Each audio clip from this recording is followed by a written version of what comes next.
This class is concerned with data, information and knowledge. We will look at the distinction between the three concepts and also how important it is in the context of business. For a start, data, information and knowledge are the subject matter of communications, often used in organizational activities. So communications is the mechanism, is the channel. It's the way in which information and data and knowledge is passed around the organization. So communications is the process of moving data, information and knowledge around the organization. So this is the subject matter of communications. This is what communications is about. It's about moving the data,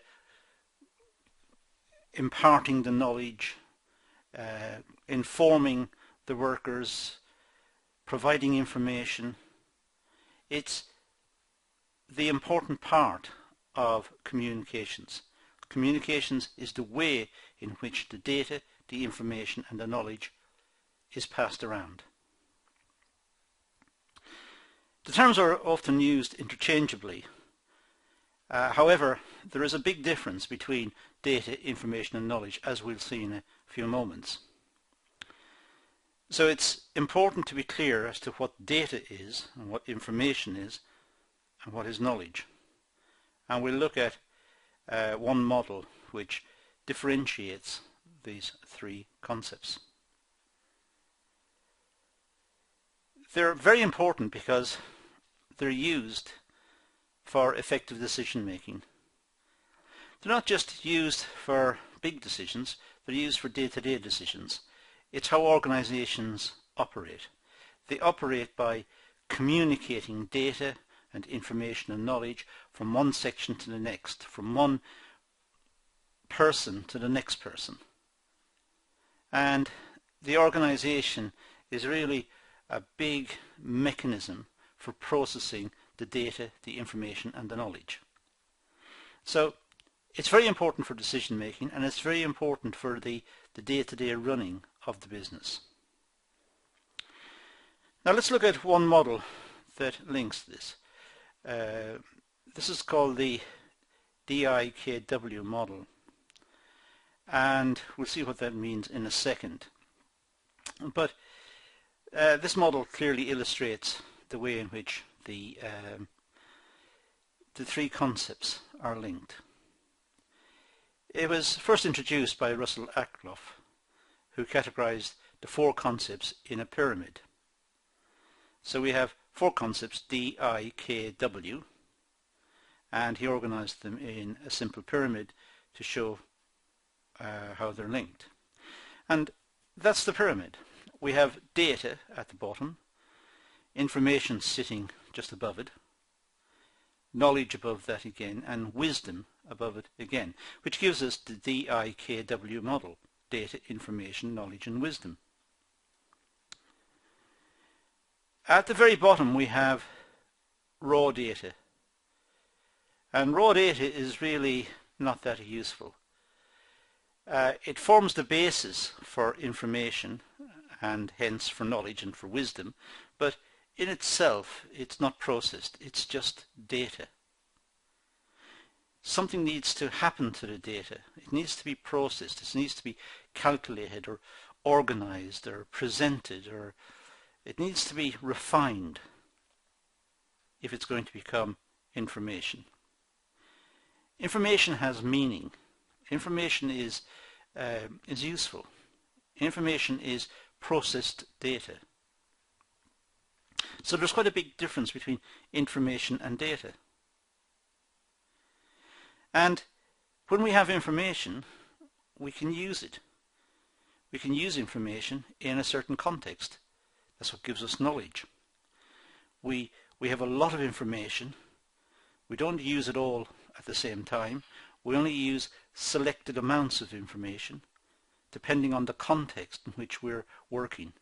Depends on what we're dealing with.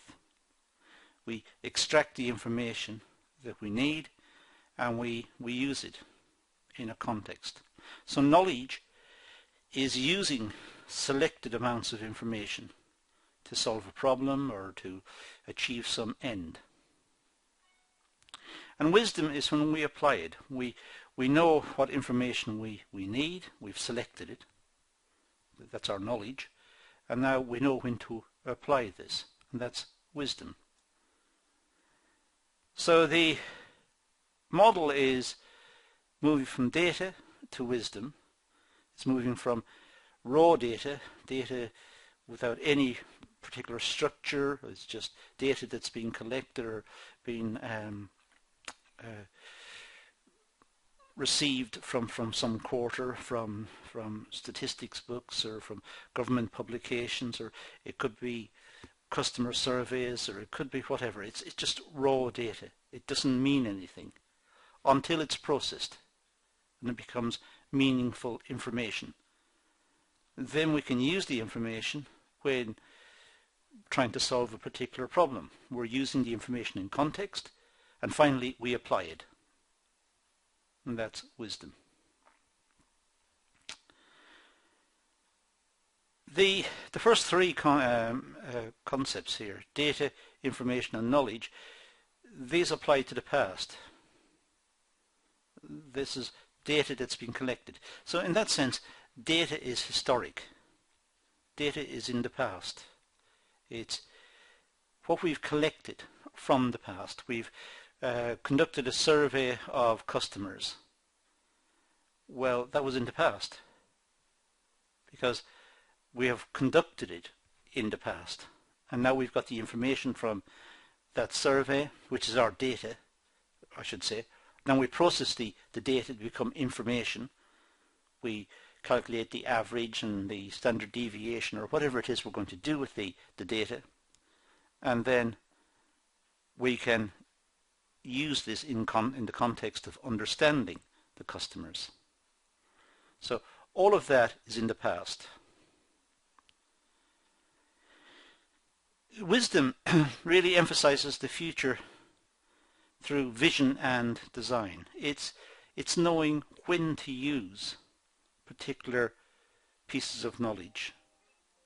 It's looking at knowledge and applying it carefully to look into future events or future situations that may arise, and knowing which part of the knowledge base that we've got can be brought to bear on solving a problem that could arise in the future.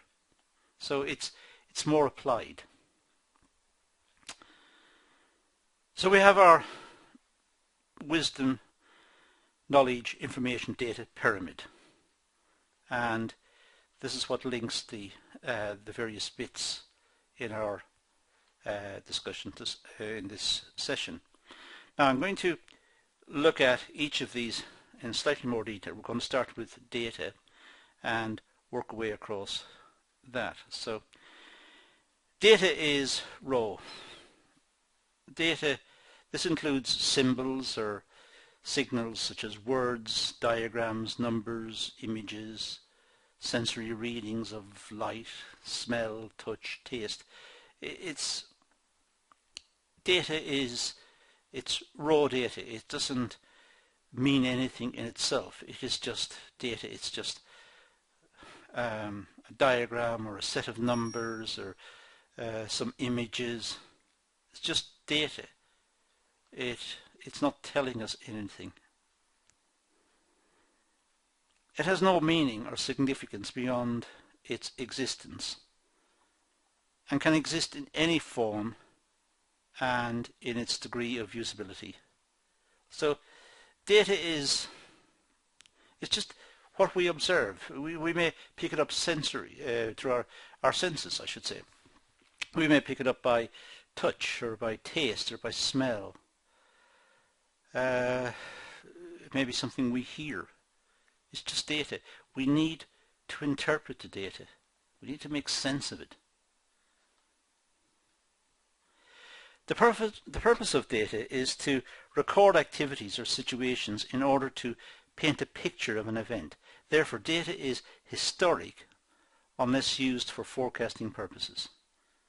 So data is in the past. Data, it's what we experienced in the past. We may have heard something in the past. It could be a set of numbers we saw previously. It's in the past. So data is just a set of observations, a set of facts, presumably, that we've observed. But in itself, it doesn't mean anything. It doesn't make any sense. So, in that sense, data is raw. We could have some data like we've got on the screen at the moment. It could say data, which is just raw. Raw means it's not processed. And the data could be, it says, it's red. So we observe it as red, and it's got a number, quite a big number in this case, and it's got a little code, V03S. Doesn't mean anything. It's just data. What does that mean? Red 990.094, etc. What's all that about? It's just data. Doesn't mean anything. We need to move to information. Information is the process of transferring data into meaning. Data has no meaning unless it's been processed in a form that can be understood by individuals and used for a purpose. So, information is processing the data so it becomes useful. It can be understood. And processing it means that it can be used for a particular purpose. We're not just processing the data for the fun of it, we're doing it for a particular purpose. So information must be processed data which is meaningful. It must move away from just being a set of figures or a set of diagrams or just data. It must be meaningful. When it's processed, it must mean something. The observer, the person who's processed the data, must understand what the data is portraying. And it must be processed for a purpose. The purpose may be to understand the data, or it may be a purpose to collect data, let's say from customers, so as to work out customers' expectations or their spending patterns or lifestyles or whatever. But the data itself has been processed for a purpose. The purpose is understanding the customers. The purpose is to increase sales or more effectively market the product. So it's the information uses the data, I should say, uses the data to achieve some understanding, some meaningful interpretation of the data, and it's done for a purpose. And it's interpreted so that it is understood by the recipient. When the data is processed, it must be understood. If it's processed and it's not understood, it's not information, it's still data. So the techniques that are used for analysing the data to turn it into information, these techniques should be understood by the recipient, by the person who's looking at the data. So it's pointless getting a set of data and applying some extremely sophisticated statistical technique that the ordinary person who's going to use the information will not understand. If that person doesn't understand the statistical technique, then it ceases to be information. It's still data. They still have no idea about what the data is saying. So it must be interpreted and understood by the recipient. So we have three components of information. The data must be meaningful, the processed data must be meaningful, it must be done for a purpose, and it must be interpreted and understood by the recipient. Let's look at some examples of information and data. Just quickly go through a few examples. Well, we have the population census, which is conducted by the government every so many years. It tries to collect information about how many people in the country, what their age is, where they live, what they work at, and so on.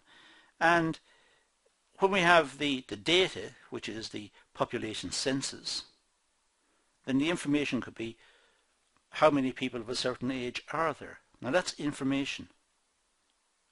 That could be useful. It could be useful in business, it could be useful in the provision of health care. A customer survey results. If customers are surveyed, then it may be possible to work out if customers were happy with a particular product or not happy with a particular product. So it's moving from the data, the general customer results, to looking at what the customer felt about a particular product. That's information.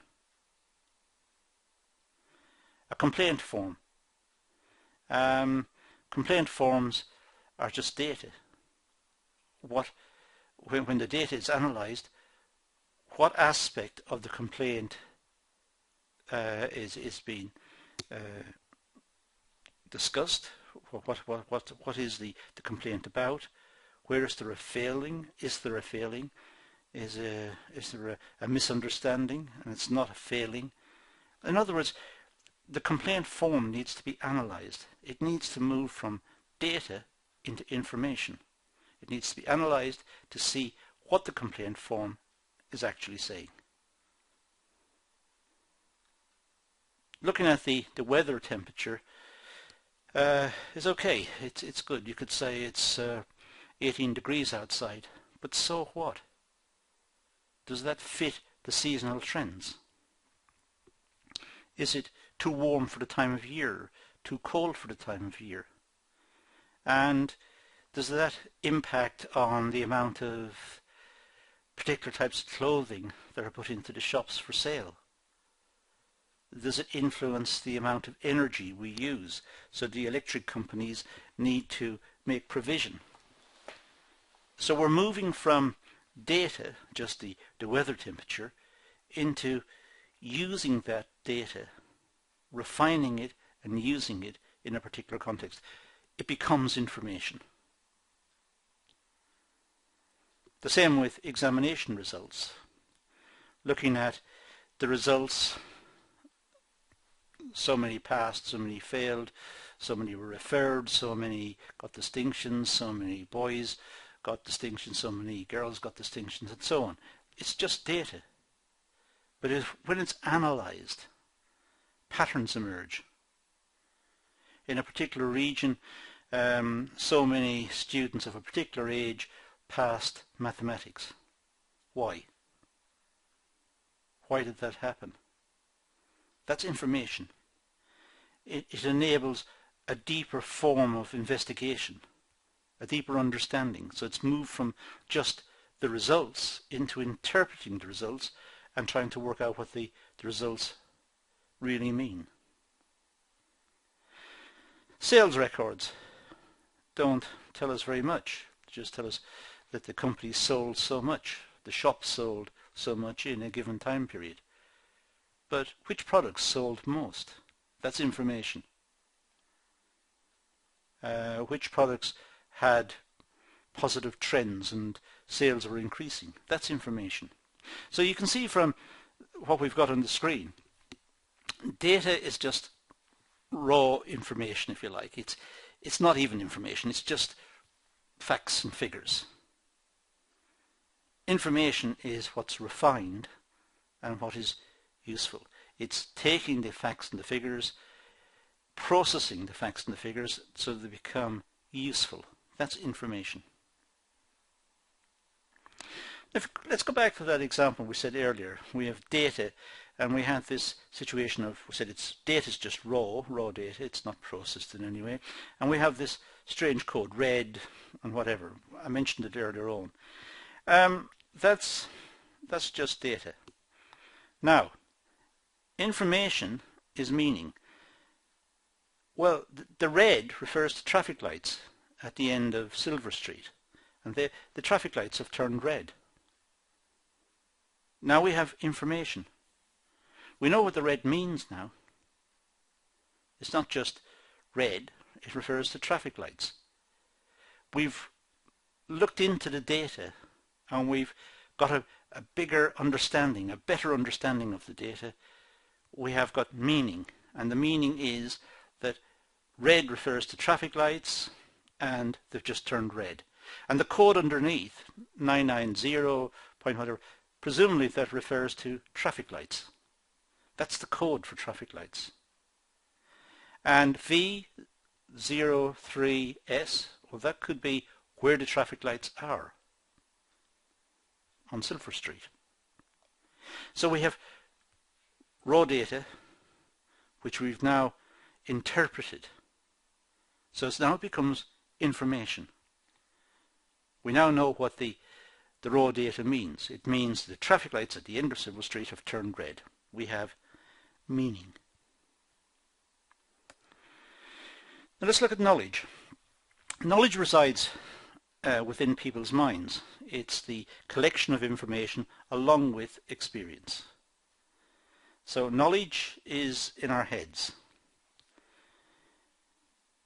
Knowledge is putting information into context. It's looking at the information. We've got a lot of information in our heads. Knowledge is when we put it into the right context. We have many skills that we can do on a daily basis. We have a lot of knowledge about the world, facts and figures we've picked up, and linkages between certain situations and other situations. We understand how situations are linked. But it's knowing when to use that information. That's knowledge. So we have cognition. What do we know? So we have a whole set of relationships in our heads between situations that we know the information. We know that so many % of the population are in the age group 50 to 60 because the census data told us. Census was just raw data. We've processed it, we've calculated, we've extracted those figures. We now know that so many are in the age group, say 50 to 60 or whatever. So we've worked that out. We have that type of knowledge. And that knowledge is in our heads. We've written it down somewhere so we know the source, we know where to get it. We could also have the intent to act. It's how to use the knowledge. We know certain situations, we know about the situation, we know what the facts and the relationships that are going on about this particular situation.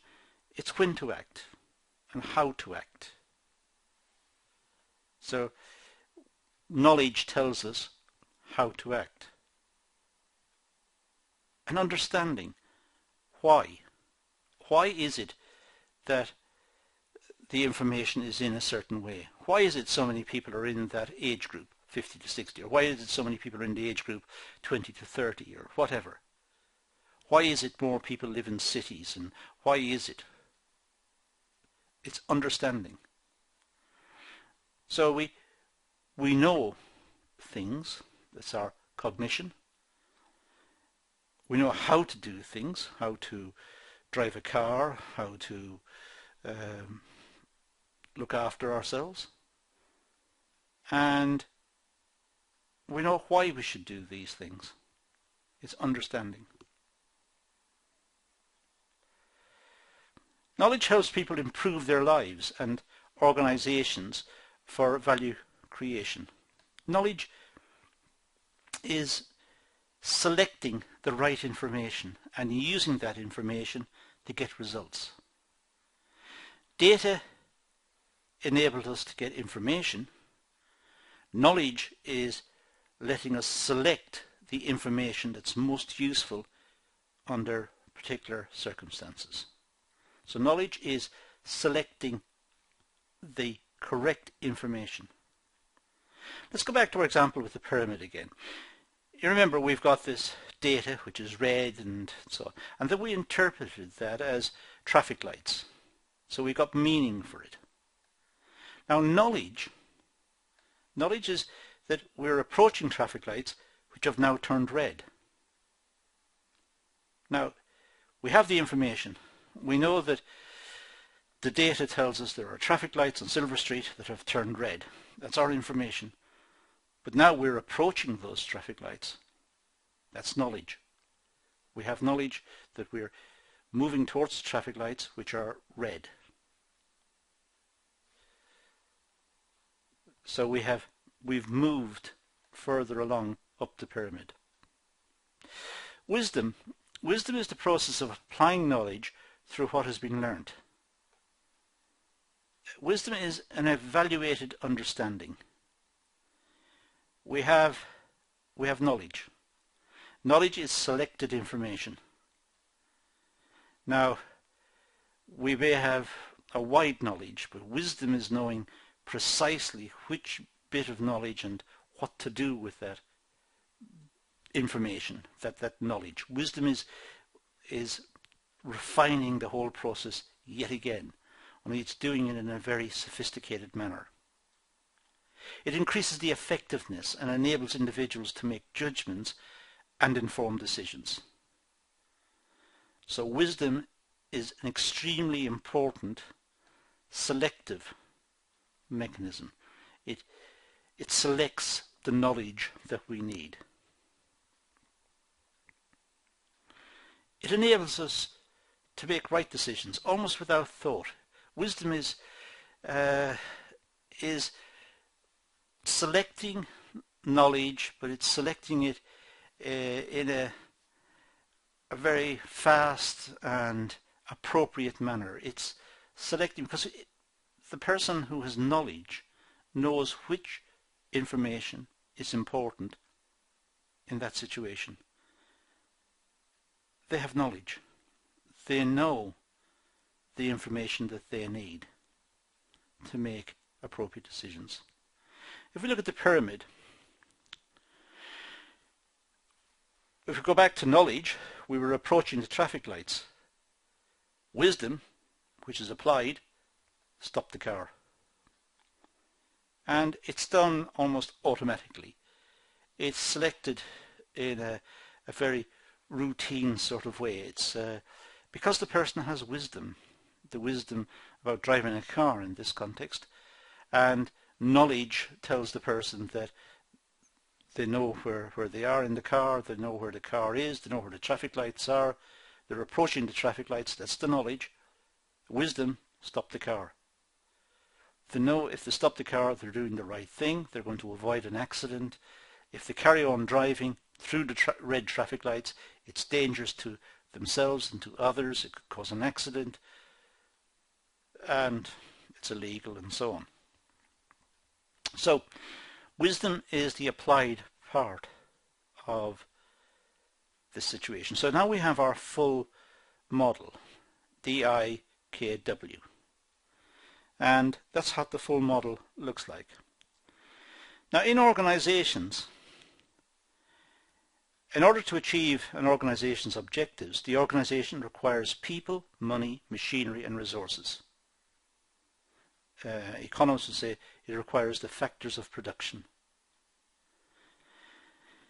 Now, data, information and knowledge are important components in an organization's activities as they must be used appropriately. Data must be processed using the right media so that employees can understand the information. So it's important within organizations that data is collected. Not any data, appropriate data. And that the data is then transformed into information. So it becomes useful. And then it becomes knowledge because the managers are able to extract the appropriate information to solve particular problems. That's knowledge. And if the managers are very skilled, they will have wisdom. They know what the knowledge means, so they're able to plan ahead more effectively. The same way as the driver, when the traffic lights were red, the driver applied the knowledge to stop the car. That was wisdom.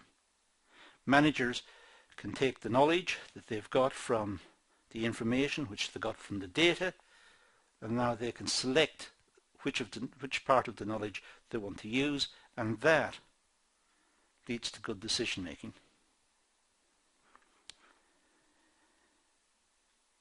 So organizations need information for various reasons. And let's look briefly at why organizations need information. Well, first of all, for planning. The need to plan about resources and activities for effective decision making. Planning needs information. It needs knowledge. Planning actually needs wisdom. It needs good decision making when the information has been found and when there's a set of good information, which is the knowledge base of the business. Then managers should be able to select appropriately. That's wisdom. And should be able to make good decisions. So planning is very important. I should say information and knowledge are very important in the planning process. Monitoring and control. There needs to be control over activities, over resources and plans. Information is needed to assess whether plans are running to schedule. It's important that when a business has made a decision and then implements the decision, that it's monitored and it's controlled. And that means that the knowledge base of the business is kept up to date through constant monitoring and constant processing.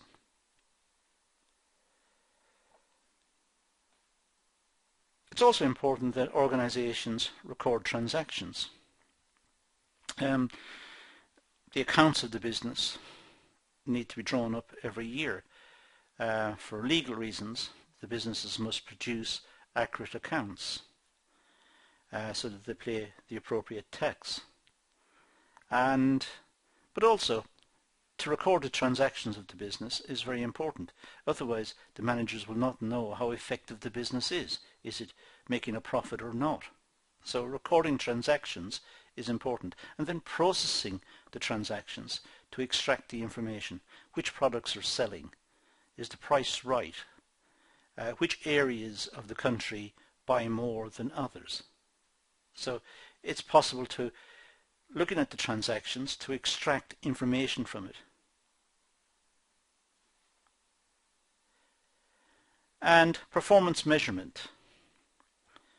It's important to be able to work out where costs occur, what determines the level of costs, what determines the level of sales, what's the profitability of particular products, and how to benchmark the performance of the business against similar businesses, if that's possible, just to see how successful is the business compared to others in the same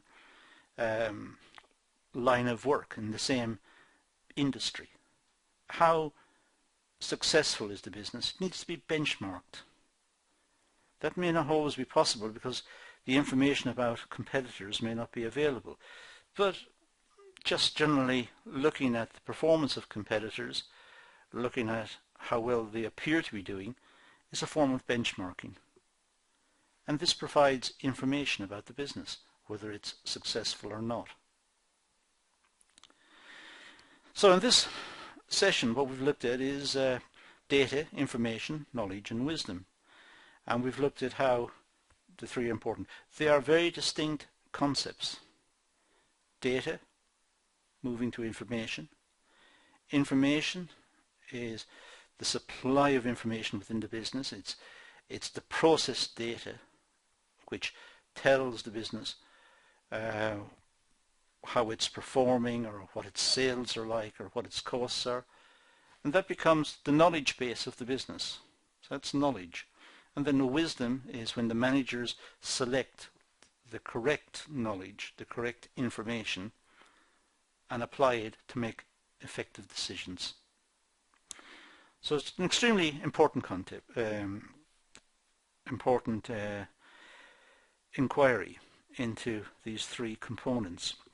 After we've looked at these, of course, we need to communicate them, and that's a completely separate subject and the subject of other videos. That's all I'm going to do in this session. I'm going to leave it at that and say thank you for watching.